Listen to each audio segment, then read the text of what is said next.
Hello friends, this is Yash Jetwa. Welcome back to our Math Talks. Today's lecture will be on the continuation of Riemann integration. So without getting delay, let's get started. हमें पहला question क्या बोल रहा है? Let L equals to integration 0 to 1 dx divided by 1 plus x power 8. Then A. L less than 1, B. L greater than 1, C. L less than pi by 4 and D. L greater than pi by 4. तो हमारे पास एक result होता है और वो result क्या होता है वो देखते हैं। अगर हमारा f x less than g x है तो हम इम्प्लाई कर सकते हैं integration from a to b f x d x is less than integration from a to b g x d x. Okay, तो यहाँ पे हमें इंटरवल कौन सा दिया गया है? 0 to 1। तो यहाँ पे इंटरवल ले लेते हैं 0 to 1। ओके, और 0 से 1 का जो इंटरवल होता है उसमें x स्क्वायर होता है, वो x पावर 8 से बड़ा होता है। ये कैसे होता है?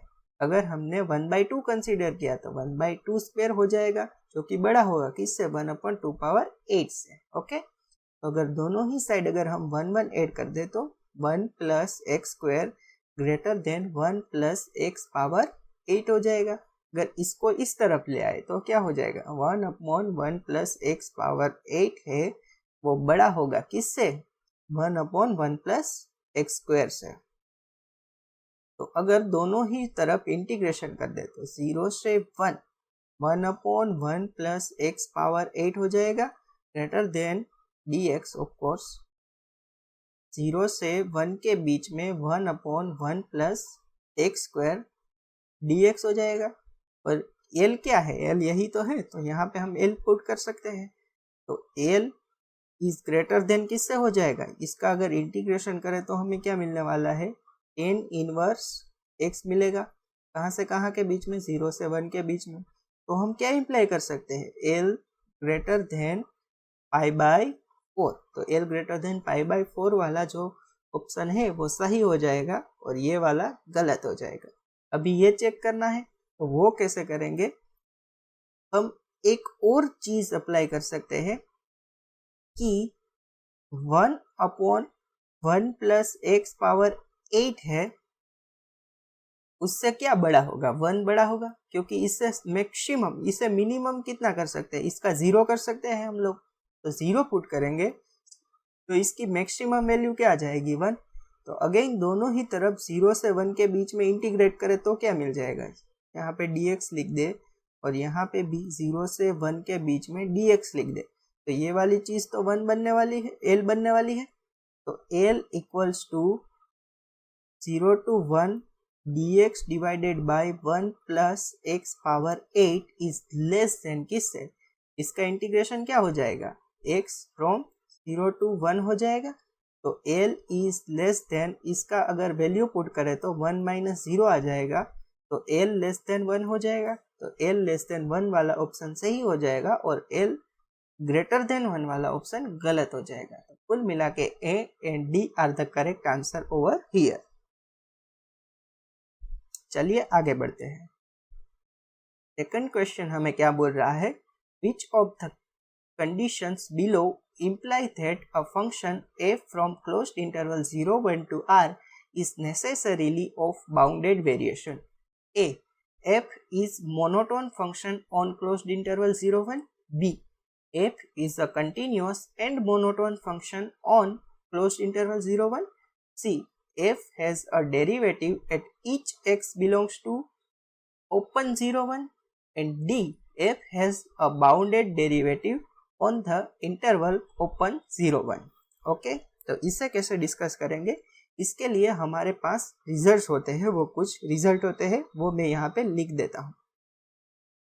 अगर f मोनोटोनिक है, f मोनोटोनिक है, इसे हम इम्प्लाई कर सकते हैं कि f बाउंडेड वेरिएशन का है।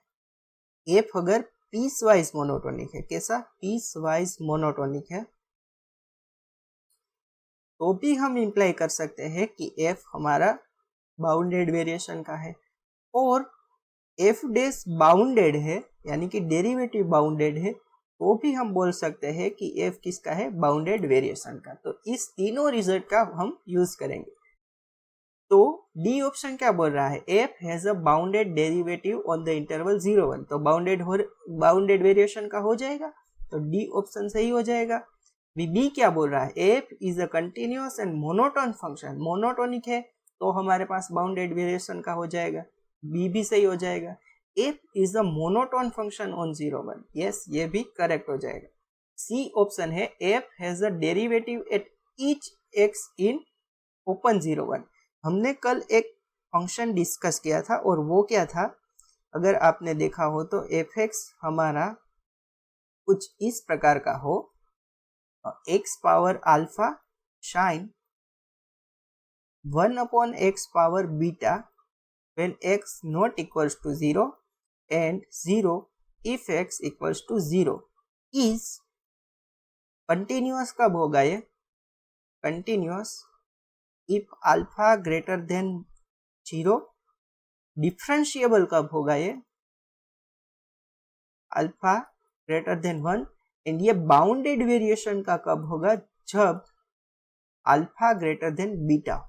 तो अगर इसी एग्जांपल में हम अल्फा और बीटा की वैल्यू 2 ले ले, यानी कि मैं किस फंक्शन की बात कर रहा हूं, अगर हम f(x) इक्वल्स टू क्या ले ले, x² shine 1/x² if x not equals to 0 and 0 पे अगर वैल्यू क्या ले ले, 0 ले ले। ओके, तो ये फंक्शन क्या है, इसका डेरिवेटिव डिफरेंशिएबल होगा। डिफरेंशिएबल तो ही क्योंकि अल्फा की वैल्यू 2 है जो कि 1 से बड़ी है, पर ये बाउंडेड वेरिएशन का नहीं है क्योंकि अल्फा ग्रेटर देन बीटा नहीं है, अल्फा एंड बीटा इक्वल है। तो ये हमारे काउंटर एग्जांपल हो गए, तो सी हमारा गलत हो जाएगा। तो A, B and D are the correct answer over here. चलिए आगे बढ़ते हैं। थर्ड क्वेश्चन हमें क्या बोल रहा है, let f be a monotonically increasing function from closed interval 0-1 into closed interval 0-1। Which of the following statement is are true. A, f must be continuous at all but finitely many points in closed interval 0-1.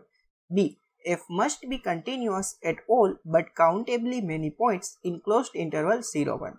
c, f must be Riemann integrable. D, f must be Lebesgue integrable. इसके लिए हमारे पास result होता है और वो well known result होता है कि अगर कोई भी फंक्शन हमारा मोनोटोनिक है तो उसके पास at most countably many discontinuous होती है। तो यहाँ पे ए ऑप्शन क्या बोल रहा है, f must be continuous at all but finitely many points. No, ये ऑप्शन गलत हो जाएगा, ये ऑप्शन गलत हो जाएगा।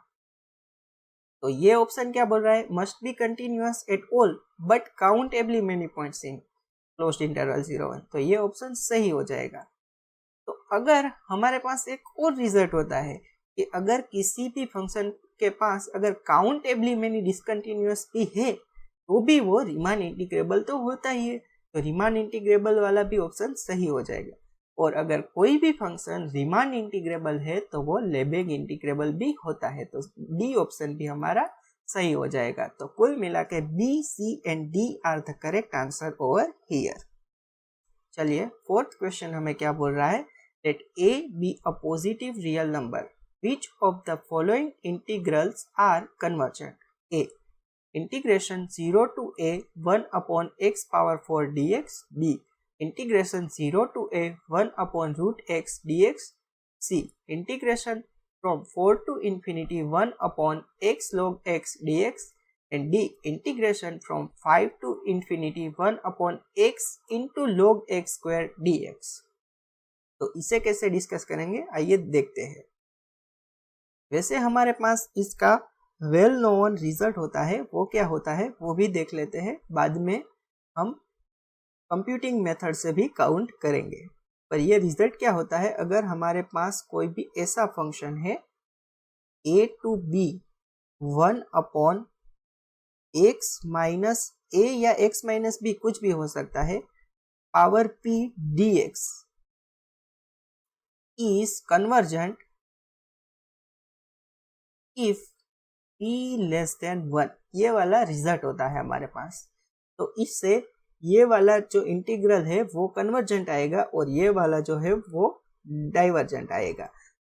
अभी इसे कंप्यूट कैसे करते हैं वो भी देख लेते हैं। तो इसके लिए हम लिमिट लेते हैं, लिमिट t टेंडिंग टू 0, पहला जो इंटीग्रेशन है उसकी वैल्यू निकाले तो t to a 1 upon x to the power 4 dx। अभी ये लिखेंगे लिमिट t टेंडिंग टू 0, यहाँ पे t टू a, यहाँ पे ऐसा लिख सकते हैं x to the power -4 dx। तो इसे कैसे लिख सकते हैं, लिमिट t टेंडिंग टू 0, यहाँ पे क्या वैल्यू आ जाएगी, x to the power -3 divided by -3 t to a। तो ये लिमिट कौन सी होगी, लिमिट t टेंडिंग टू 0, यहाँ पे आ जाएगा -1/3 को बाहर लिख ले तो 1 upon a cube -1 upon t cube. तो t टेंडिंग टू 0 पे ये वाली लिमिट नहीं एग्जिस्ट करेगी। तो ये जो इंटीग्रल है वो कुल मिला के डाइवर्जेंट हो जाएगा। अगर सेकंड हम इंटीग्रेशन काउंट करें तो लिमिट t टेंडिंग टू 0, यहाँ पे अगर हम t पुट कर दे और यहाँ पे a पुट कर दे तो यहाँ पे क्या दिया गया है, x पावर -1/2 दिया गया है dx। तो हम इसे कैसे लिखेंगे, limit t tending to 0 x power 1/2 upon 1/2, तो ये यहाँ पे आ जाएगा फ्रॉम कहाँ से कहाँ तक, t टू a तक। ओके, तो ये वाला जो इंटीग्रेशन है वो क्या बन जाएगा, लिमिट t टेंडिंग टू 0, 2 को बाहर रहने दे तो a power 1/2 minus t power 1/2। तो इसे तो कहीं पे 0 पे तकलीफ नहीं होने वाली है। तो ये जो इंटीग्रेशन है वो कन्वर्जेंट हो जाएगा। तो ये दोनों ऑप्शंस को ऐसे काउंट करते हैं। अब आइए जरा इसे काउंट करते हैं। तो यहाँ पे क्या दिया गया है, integration from 4 to infinity 1 upon x log x dx ऐसा दिया गया है। अभी हम एक चीज कर लेते हैं, यहाँ पे भी इंफिनिटी के जगह t पुट कर देते हैं।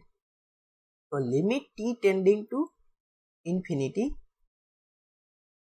4 to t 1 upon x log x dx। तो अगर हम log x को u ले ले, log x को इक्वल्स टू u ले ले तो 1 अपॉन x dx क्या हो जाएगा, du हो जाएगा। और एक हमें यहाँ पे ये लिमिट में भी चेंज लाना होगा।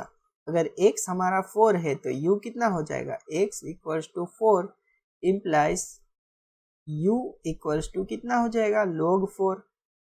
और x इक्वल्स टू t, तो हमारा u क्या हो जाएगा, u equals to log t हो जाएगा।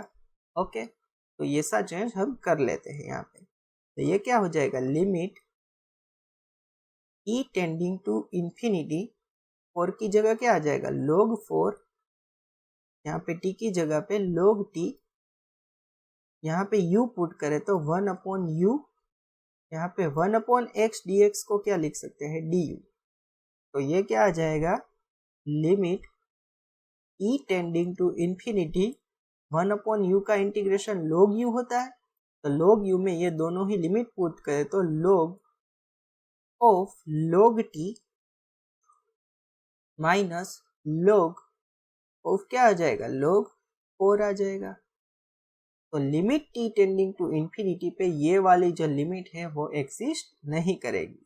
तो हमारा सी ऑप्शन गलत हो जाएगा। ओके, चलिए डी ऑप्शन में क्या बोल रहा है, यहाँ पे इंटीग्रेशन क्या है, 5 to infinity 1 upon x log x का स्क्वायर है dx है। तो यहाँ पे भी हम लिमिट ले लेते हैं, limit t tending to infinity 5 to t 1 upon x log x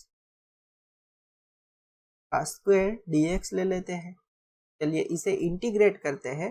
तो इंटीग्रेट करने के लिए हमें क्या करना होगा, log x को u लेना होगा, तो 1/x dx क्या हो जाएगा, du हो जाएगा।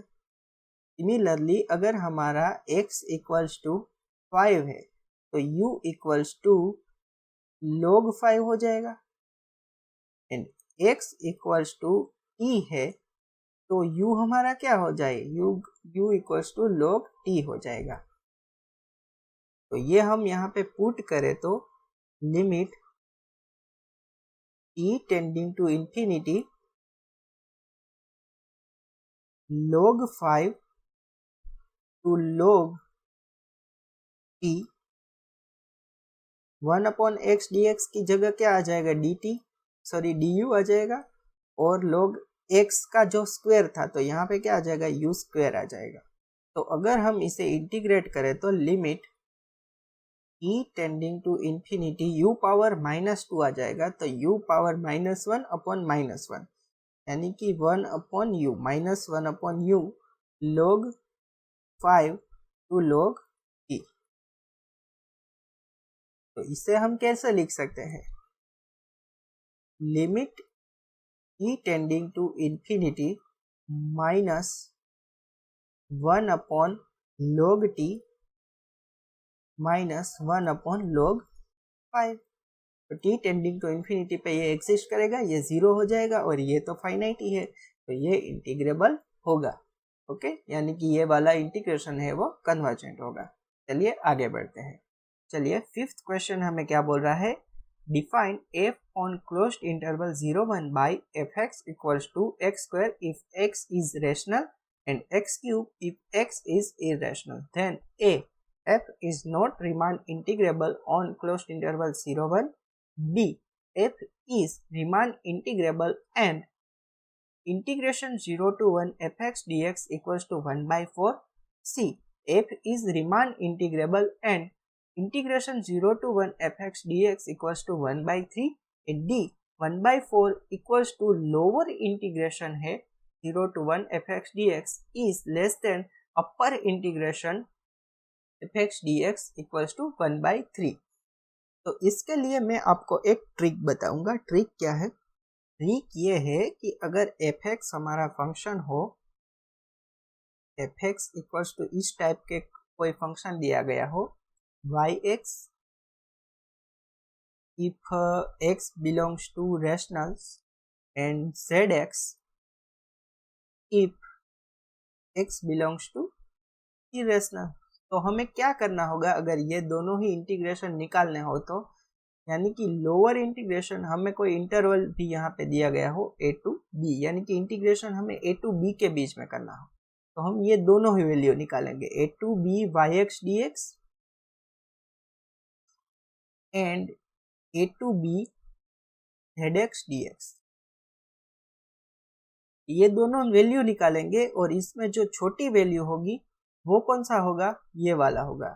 छोटी वैल्यू लोअर इंटीग्रेबल यानी कि लोअर इंटीग्रेशन की वैल्यू होगी fx dx की, एंड अपर इंटीग्रेशन की वैल्यू क्या हो जाएगी, तो बड़ी वैल्यू होगी वो। ओके, ये परिभाषा आपको इसी एग्जांपल से मैं समझाने की कोशिश करता हूँ। यहाँ पे क्या दिया गया है, fx equals to x square and x cube. Okay, यहाँ पे अगर रेशनल है तो हमें एक्स स्क्वायर लेना है, और इरेशनल है तो हमें एक्स क्यूब लेना है।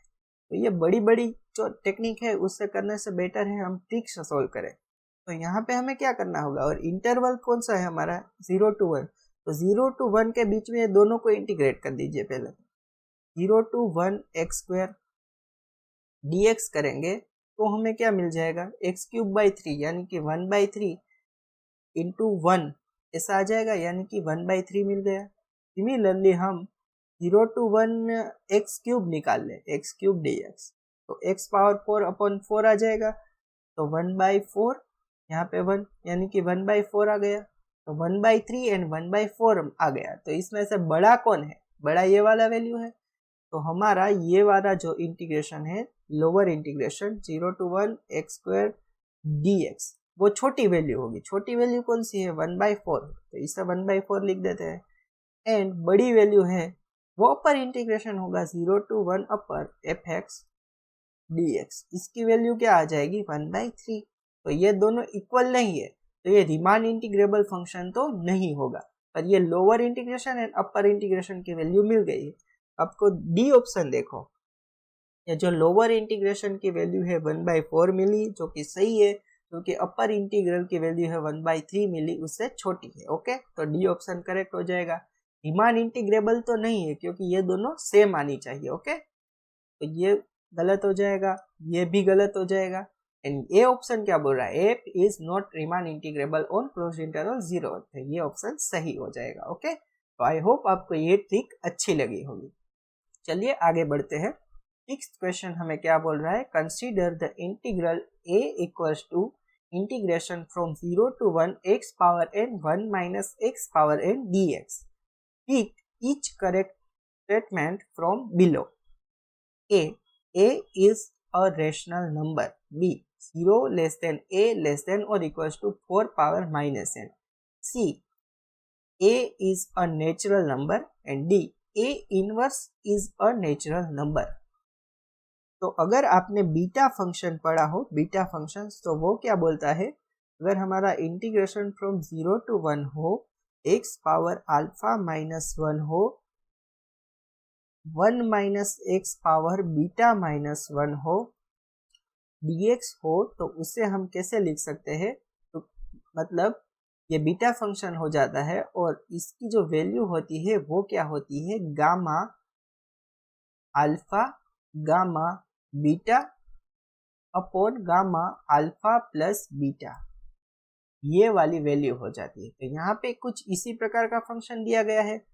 तो अगर n को हमें इस फॉर्म में लिखना हो, तो alpha minus 1 equals to n हो, तो हमें अल्फा क्या लेना होगा, alpha equals to n plus 1 लेना होगा। तो a हमारा कुल मिला के क्या बन जाएगा, a equals to 0 to 1 x power n plus 1 minus 1 1 minus x to the power n plus 1 minus 1। तो अल्फा और बीटा दोनों की वैल्यू क्या आ जाएगी, n प्लस 1 आ जाएगी। कुल मिला के इसकी वैल्यू क्या हो जाएगी, gamma n plus 1 into gamma n plus 1 divided by gamma n plus 1 plus n plus 1, यानी कि 2n प्लस 2 आ जाएगा।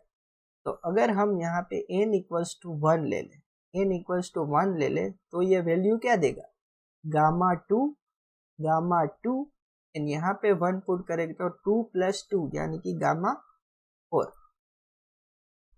गामा 2 की वैल्यू क्या होती है, 1 into 1 divided by 3 factorial equals to 6, यानी कि 1/6 इक्वल्स टू a आया, n इक्वल्स टू 1 के लिए। यहाँ पे क्या बोल रहा है, a is not a rational number, तो ये ऑप्शन गलत हो जाएगा। a is a natural number नहीं आया, तो ये भी गलत हो जाएगा। a inverse is a natural number, तो ये ऑप्शन सही हो जाएगा। और अगर आप 2-3 ऑब्जर्वेशन करोगे, n इक्वल्स टू 1 के लिए हमें क्या मिला, 1/6 मिला, क्योंकि 1/6 है, वो किससे लेस देन है, 1/4 से। आप 2-3 ऑब्जर्वेशन करोगे तो ये ऑप्शन भी हमें सही मिलने वाला है। ऐसे आप n इक्वल्स टू 2, 3, 4 ऐसा पुट करके देखोगे तो ये ऑप्शन सही हो जाएगा। तो कुल मिला के B and D are the correct answer over here. तो चलिए आगे बढ़ते हैं।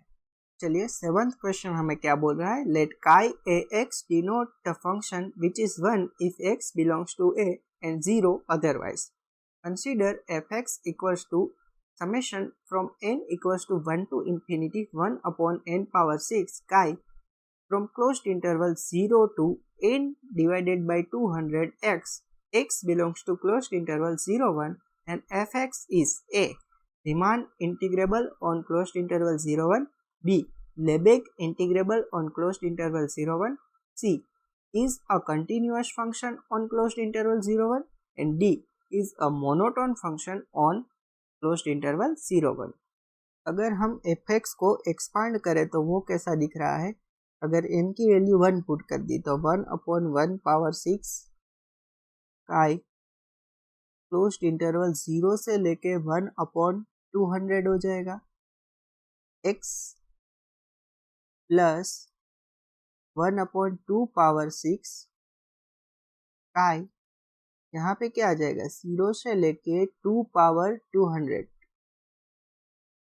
x plus 1 upon e power 6 काई 0 से लेके e पावर 200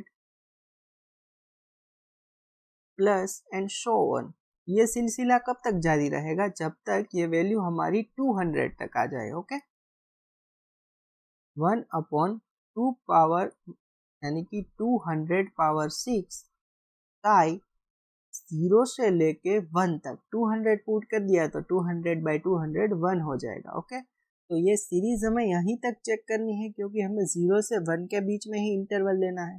तो अगर हम फंक्शन को इंटरवल वाइज कंसीडर करें कुछ इस प्रकार से, एफ एक्स इक्वल्स टू क्या क्या आ जाएगा वो देख लेते हैं एक बार के लिए।